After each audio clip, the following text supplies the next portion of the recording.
Hello all, मैं हूँ प्रियांशी और आप में से जुड़े study centre study with Priyanshi में, जहां मैं आपके लिए लेकर आई important rules of pronouns. Last lecture में हम लोग देख चुके कि प्रोनाउंस की क्या इंपॉर्टेंस है।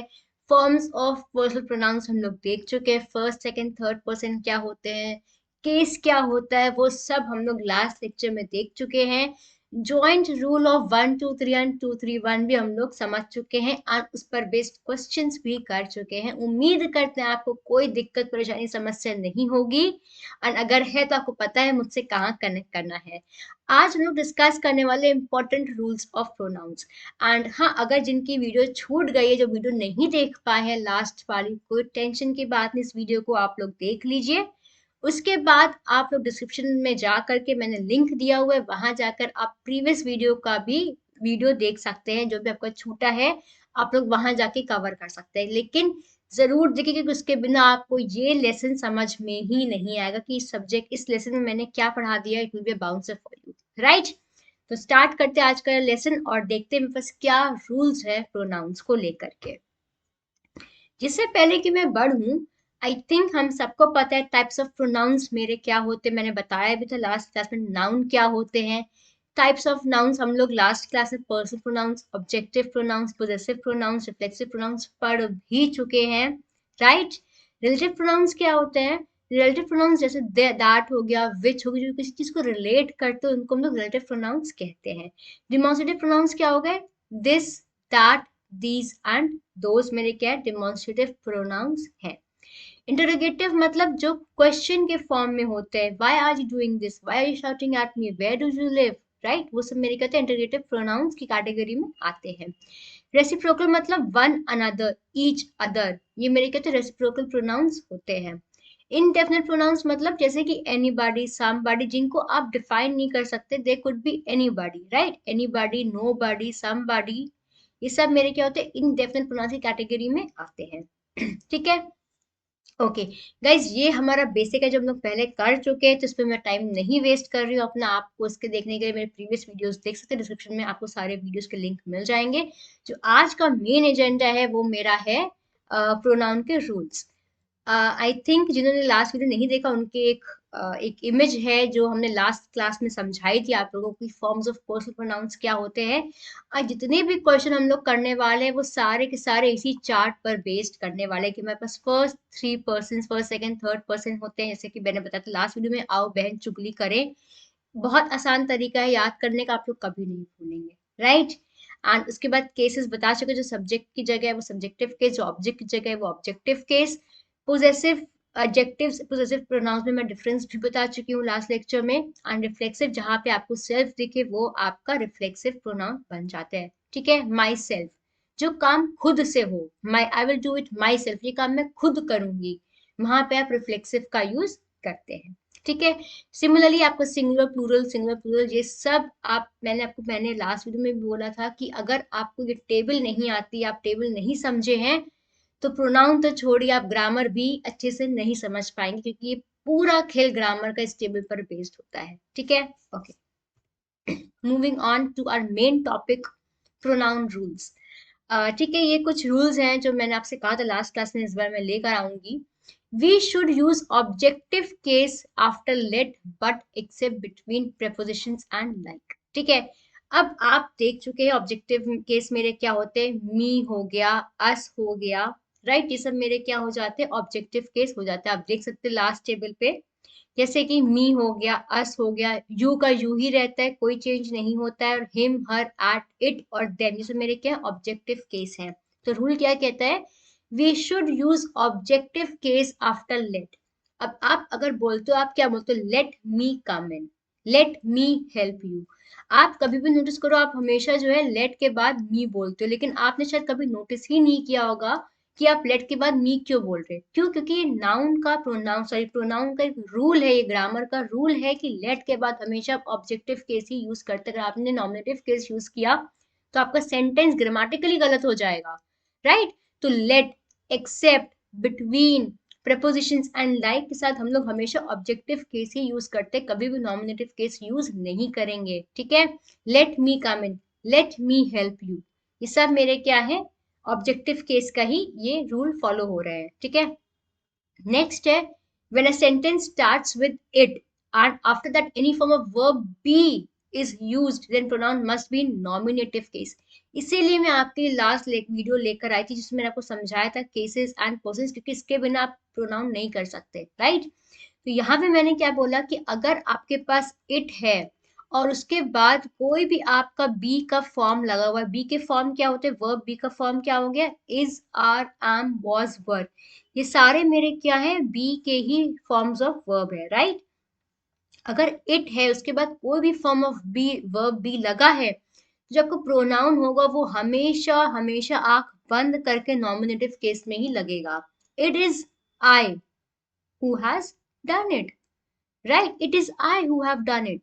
अब आप एक बात बताओ, इट इज मी अगर बोलोगे यहाँ पे तो आपका सेंटेंस गलत हो जाएगा. इट इज आई बोलना आपके लिए जरूरी, क्योंकि मैंने क्या कहा, मैंने कहा कि इसके इट इज के बाद हमेशा आपको जो प्रोनाउन आएगा वो नॉमिनेटिव केस का ही आएगा, कभी भी ऑब्जेक्टिव केस का नहीं आ सकता है. क्लियर? ओके. एग्जाम्पल्स भी हैं, एक्सरसाइजेस भी हैं, so stay tune till then, आपको बहुत कुछ सीखने को मिलने वाला है इस लेक्चर से. Third rule, we always use possessive case with gerunds. जेरेंड्स का भी गाइज मैं वीडियो बना चुकी हूँ, अपलोडेड है. आपने अगर जेरेंड्स इन्फिनेटिव्स पार्टिसिपल्स नहीं देखा है तो प्लीज जाकर देखें, डिस्क्रिप्शन में मैं आपको दिया हुआ है लिंक, ताकि आपसे कोई भी टॉपिक अनकवर्ड ना रहे, आपकी ग्रामर पे अच्छा कमांड हो सके. ठीक है? जेरेंड्स इन्फिनेटिव्स पार्टिसिपल्स पे मैं एक वीडियो बना चुकी हूँ, आप लोग उसको जरूर देखिए अगर आपको नहीं पता है जेरेंड्स क्या होते हैं. वैसे शॉर्ट में बता देती हूँ, जेरेंड्स वर्ब प्लस आईएनजी होते हैं, verb, sorry, this is verb plus ING होते हैं जो सेंटेंस में नाउन का काम कर रहे होते हैं, ना कि वर्ब का, उनको हम लोग जेरेंड्स कहते हैं. वर्ब प्लस आईएनजी जो सेंटेंस में नाउन का काम कर रहे होते हैं उनको हम लोग जेरेंड्स कहते हैं. ठीक है? तो यहाँ पे क्या लिखा हुआ है, we always use possessive case with gerunds. ठीक है? पोजेसिव केस मेरा क्या हुआ, पोजेसिव केस मेरा बन गया माइन, आर्स, योर्स, हिज, हर, राइट? ये मेरे क्या बन गए, पोजेसिव केस बन गए हैं, एंड देयर्स. ओके. अब लिखा हुआ है जिरेंट्स के साथ हम लोग पोजेसिव केस ही यूज करते हैं. एग्जाम्पल देखेंगे तो आपको बहुत अच्छे से क्लियर हो जाएगा. After some compound conjunctions like as good as, जो हम लोग यूज करते हैं, as good as well as much as, ये सब मेरे क्या, इनके साथ हम लोग हमेशा हमेशा और हमेशा नॉमिनेटिव केस यूज करते हैं. गलती से भी ऑब्जेक्टिव मत यूज करिएगा. अगर आपने ऑब्जेक्टिव केस यूज कर दिया, आपका सेंटेंस वहीं पे ग्रामेटिकली गलत हो जाएगा और आपके नंबर एग्जाम में कट जाएंगे.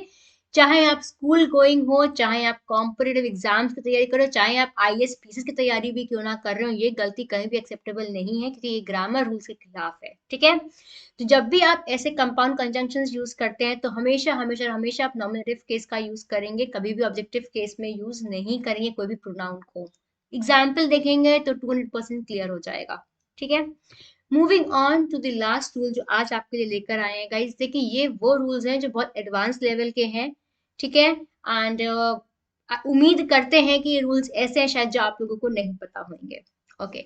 फॉर वर्ड्स लाइक इंजॉय, ठीक है, इंट्रोड्यूस, सेटिस्फाई, प्रेजेंट, एब्सेंट, ये कुछ ऐसे वर्ड्स हैं. ठीक है? ये कुछ ऐसे वर्ड्स जो अक्सर से आप लोगों को धोखा देते हैं एग्जाम में. एग्जाम्पल, आप एक बात पूरी समझ लीजिए फिर मैं एग्जाम्पल पर आऊंगी. After these words if object is given, reflexive pronoun is not required. मैंने क्या बोल दिया, आज लोगों को समझ में ही नहीं आया होगा. देखिए example, he enjoyed the party. ठीक, ही enjoyed the party. ठीक है? ये मेरा सेंटेंस है, ही enjoyed the party. ठीक. अब आप देखो यहाँ पे enjoyed लिखा हुआ है, जो वर्ड यहाँ पे enjoy दिया गया है. ठीक है? और यहाँ पे लिखा हुआ है कि अगर आपके पास सेंटेंस में ऑब्जेक्ट दिया गया है तो रिफ्लेक्सिव प्रोनाउन का यूज हम लोग नहीं करते हैं. और यहाँ पे ऑब्जेक्ट क्या दिया गया, उसने क्या एंजॉय किया, उसने पार्टी को एंजॉय किया. तो ये पार्टी मेरा क्या हो गया, ऑब्जेक्ट हो गया, एंजॉय मेरा वर्ड यहाँ हो गया. तो ये सेंटेंस अपने आप में कंप्लीट है. ये सेंटेंस मेरे अपने आप में कंप्लीट है. जब भी आप किसी सेंटेंस में क्या का जवाब दे सकते हो, व्हाट, हुम का जवाब दे सकते हो, तब वो हमारा ऑब्जेक्ट कहलाता है सेंटेंस में. एक एग्जाम्पल अगर आपको और दूं मैं, ठीक है, एग्जाम्पल अगर और दूं मैं आपको, ही इंजॉयड, ही इंजॉयड, ठीक है, ही enjoyed at the party, he enjoyed at the party. तो क्या ये सेंटेंस मेरा ठीक है? ये सेंटेंस मेरा गलत है, 200% गलत है। ही enjoyed at the party sentence अगर आप बोल रहे हो तो आप 200% गलत बोल रहे हैं। क्यों गलत बोल रहे हैं? क्योंकि मैंने आपको रूल लेकर आए हैं कि जो भी ऐसे वर्ड्स होते हैं, जैसे इंजॉय हो गया, इंट्रोड्यूस हो गया, सेटिस्फाई, एब्सेंट, प्रेजेंट, आप ये वर्ड्स आप रट लो, समझ लो, याद कर लो, ठीक है। जब भी ऐसे वर्ड्स होते हैं, अगर इनके साथ ऑब्जेक्ट नहीं दिया गया होता है तो हम लोग रिफ्लेक्सिव प्रोनाउन का यूज करते हैं। फिर यहाँ पे हम लोग लिखेंगे ही enjoyed himself at the party to make this sentence grammatically correct। भाई उसने क्या एंजॉय किया? उसने अपने आप को एंजॉय करा। कहाँ एंजॉय किया? पार्टी में एंजॉय किया। एट द पार्टी, यहाँ पे एट द पार्टी आपका क्या हो गया? वेन्यू हो गया है। एट द पार्टी आपका यहाँ पे एक वेन्यू बन चुका है, लेकिन उसने एंजॉय क्या किया ये सेंटेंस में कहीं भी नहीं लिखा था, राइट। तो ही enjoyed himself at the party मेरा सही आंसर बन जाएगा, लेकिन ही इंजॉयड द पार्टी बिल्कुल सही है। तो यहाँ पे ही इंजॉयड द पार्टी से, क्योंकि यहाँ पे पार्टी मेरा क्या बन गया? एक ऑब्जेक्ट बन गया है। लेकिन ही इंजॉयड एट द पार्टी अगर आप बोलेंगे तो गलत है। क्यों? क्योंकि उसने क्या एंजॉय किया ये कहीं भी सेंटेंस में मेंशन नहीं है। तो आप लिखोगे ही enjoyed himself at the party. And ये एक ऐसा रूल है कि अच्छे अच्छे भी इस रूल को गलत कर जाते हैं और समझ नहीं पाते हैं कि सेंटेंस में क्या पूछा गया है या क्या ग्रामर में क्या मिस्टेक है, ग्रामेटिकली क्या एरर है, नहीं समझ पाते।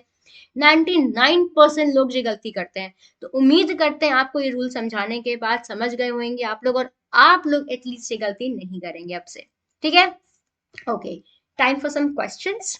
देखिए अब पहला क्वेश्चन क्या लिखा हुआ? Dear students enjoy during the holidays. अब आपने क्या कहा? डियर स्टूडेंट्स, भाई बच्चे लोग अपने आप को एंजॉय करो हॉलीडेज में। तो भाई एंजॉय करो, क्या एंजॉय करो? ड्यूरिंग हॉलीडेज तो ठीक है, क्या एंजॉय करो? एंजॉय योर सेल्व्स, अपने आप, इंजॉय योर सेल्व्स, खुद को अपनी विंटर वेकेशन जो जो भी हॉलीडेज आ रही है उनमें एंजॉय करो। क्या आपके पास इस सेंटेंस में कहीं भी ऑब्जेक्ट था? हॉलीडेज यहाँ पे क्या ऑब्जेक्ट है? नहीं है। ये एक टाइम बताएगा कि अपनी हॉलीडेज में एंजॉय करो, लेकिन क्या करो, क्या करो ये कहीं भी मेंशन नहीं है सेंटेंस में। जब क्या का जवाब आप नहीं दे सकते हो मतलब आपके पास सेंटेंस में ऑब्जेक्ट नहीं है, और जब आपके पास ऑब्जेक्ट नहीं है तो आप रिफ्लेक्सिव प्रोनाउन लगाओगे, वरना आपका सेंटेंस 200% गलत हो जाएगा, ठीक है। तो सही सेंटेंस क्या बनेगा? Dear students enjoy yourself during the holidays. ये सेंटेंस क्या हो गया आपका? अब आपका ये सेंटेंस ठीक हो गया है, ठीक है। सेकंड क्वेश्चन क्या लिखा हुआ? It is me who had denied to go to the party. Again अगर आप लोग ने मेरी बातों को ध्यान से सुना होगा तो आई थिंक आपने इस क्वेश्चन का आंसर निकाल लिया होगा, और अगर नहीं सुना होगा तो आप लोग अभी भी फिगर आउट करने की कोशिश करेंगे कि गलती क्या थी। तो सेंटेंस बिल्कुल ठीक लग रहा है, क्यों मैम कह रही है इसमें गलती है? क्योंकि गलती है। मैंने आपको एक रूल बताया था, अगर इट लिखा हुआ है and it is followed by be form of verb, जैसे इज, आर, वाज, वर, तो इसके साथ हमेशा हम लोग नॉमिनेटिव केस लगाते हैं, कभी भी ऑब्जेक्टिव केस नहीं लगाते। तो यहाँ पे it is I who had denied to go to the party सही आंसर बनेगा, ना कि इट इज मी। अगर आप लोगों को गलती नहीं ढूंढ पा रहे हैं, फिर आप लोग फिर जाइए स्टार्टिंग से वीडियो को, मेरी बातों को समझिए, सुनिए और फिर इस एक्सरसाइज पर आइए, ताकि आपका जितने भी कॉन्सेप्ट है वो 200% क्लियर हो जाए, ठीक है। It is I who had denied to go to the party मेरा यहाँ पे सही आंसर बन जाएगा। When it comes to give speech, Manav is as good as him।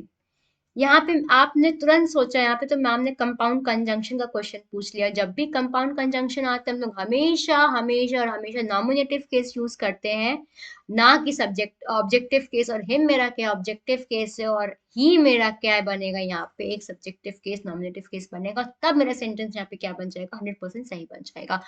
When it comes to give speech, Manav is as good as he। क्यों? क्योंकि मुझे एक नॉमिनेटिव केस की जरूरत है, ना कि ऑब्जेक्टिव केस की। गाइज ये बहुत बहुत बहुत ऐसी गलतियां, माइन्यूट सी मिस्टेक्स है जो शायद आप लोग को अभी तक पता भी नहीं होंगी, और अब उम्मीद करते आपको समझ में आ गई होंगी। आप लोग इसको बहुत ज्यादा समझिए। ये अगर आपने बचपन में क्लियर कर लिया तो आप चाहे कोई भी कॉम्पिटेटिव एग्जाम्स देंगे, आप कभी भी ये बात नहीं भूलेंगे। और अगर आप कॉम्पिटेटिव एग्जाम्स की तैयारी कर रहे हैं तब तो ये बात आप गार्ड बांध के रख लीजिए, क्योंकि एग्जामिनर्स बहुत पूछते हैं, चाहे वो आईबीपीएस का पेपर हो चाहे एसएससी का पेपर हो, बहुत ज्यादा पूछते हैं। मैं खुद पिछले 8 साल से इंडस्ट्री में हूँ, राइट। एग्जामिनर्स का फेवरेट क्वेश्चन है ये। Okay, I don't like him going to the party late night. अब आप लोग सोच रहे हैं कि अब इस वाले सेंटेंस में तो कोई गलती नहीं, नो एरर का सेंटेंस है, अब पता नहीं मैम इसमें गलती निकाल तो नहीं सकती है, पर गलती है।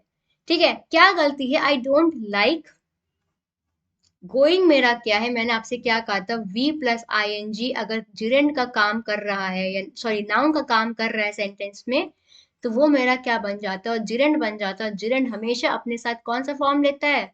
पोजेसिव केस लेता है, कभी भी ऑब्जेक्टिव या नॉमिनेटिव केस नहीं लेता। तो I don't like his going to the party late night will make correct answer and not him. I don't like his going late to the party. हो सकता है आपको सुनने में ऑकवर्ड लग रहा है क्योंकि आप लोग हमेशा हिम बोलते आ रहे हैं अब तक के, लेकिन वो गलत बोलते आ रहे हैं, तो आप प्लीज अपने आप सुधारिए, अपनी इंग्लिश को चेंज करिए, जो सही फ्रेजेस है, जो सही ग्रामर है, उसको यूज करने की कोशिश करिए। ठीक है, so I don't like his going to the party late night, I don't like him नहीं होएगा यहाँ पे। ठीक है, okay. Everyone should take his responsibility towards cleanliness. I think ये बहुत ही बेसिक सा रूल है प्रोनाउन का। एवरीवन लिखा हुआ है, ये रूल ऐसा नहीं कि जो पढ़ाऊंगी वही पूछूंगी आपसे। ठीक है, तो एवरीवन शुड टेक हिज नहीं आएगा, वंस रिस्पॉन्सिबिलिटी आएगा यहाँ पे टुवर्ड्स क्लीनलीनेस, तब जाके मेरा ये सेंटेंस 100% करेक्ट बैठेगा। ठीक है, तो everyone should take one's responsibility towards cleanliness मेरा यहाँ पे सही आंसर बनेगा। I don't like his going to the party late night मेरा यहाँ पे सही सेंटेंस बनेगा, हिम नहीं बनेगा। ये थे कुछ एडवांस रूल्स ऑफ प्रोनाउन। उम्मीद कर रही हूँ कि आपको समझ में आ गया होगा। कोई दिक्कत परेशानी समस्या हो, कोई भी हिचकिचाहट करने की जरूरत नहीं है, एक सीधे व्हाट्सएप नंबर दिया हुआ है, वहां पे जाइए, कनेक्ट करिए, और आप लोगों को जो भी गाइडेंस चाहिए है, 1 to 1 मुझसे इंटरेक्ट करिए। ठीक है, ये गाइस आंसर्स दिए हुए, हालांकि मैंने सारे एक्सप्लेन कर दिए हैं, फिर भी मैंने यहाँ पे दे रखे हैं कि अगर आपको कोई दिक्कत है तो आप लोग समझ सकते हैं, इसको एक बार रेफर कर सकते हैं। ठीक है, अगर वीडियो पसंद है तो वीडियो को लाइक शेयर जरूर कर दीजिएगा, एंड चैनल को सब्सक्राइब करना बिल्कुल मत भूलिएगा। Study centre study with Priyanshi, मिलेंगे नेक्स्ट वीडियो में। Till then bye bye and take care, thank you.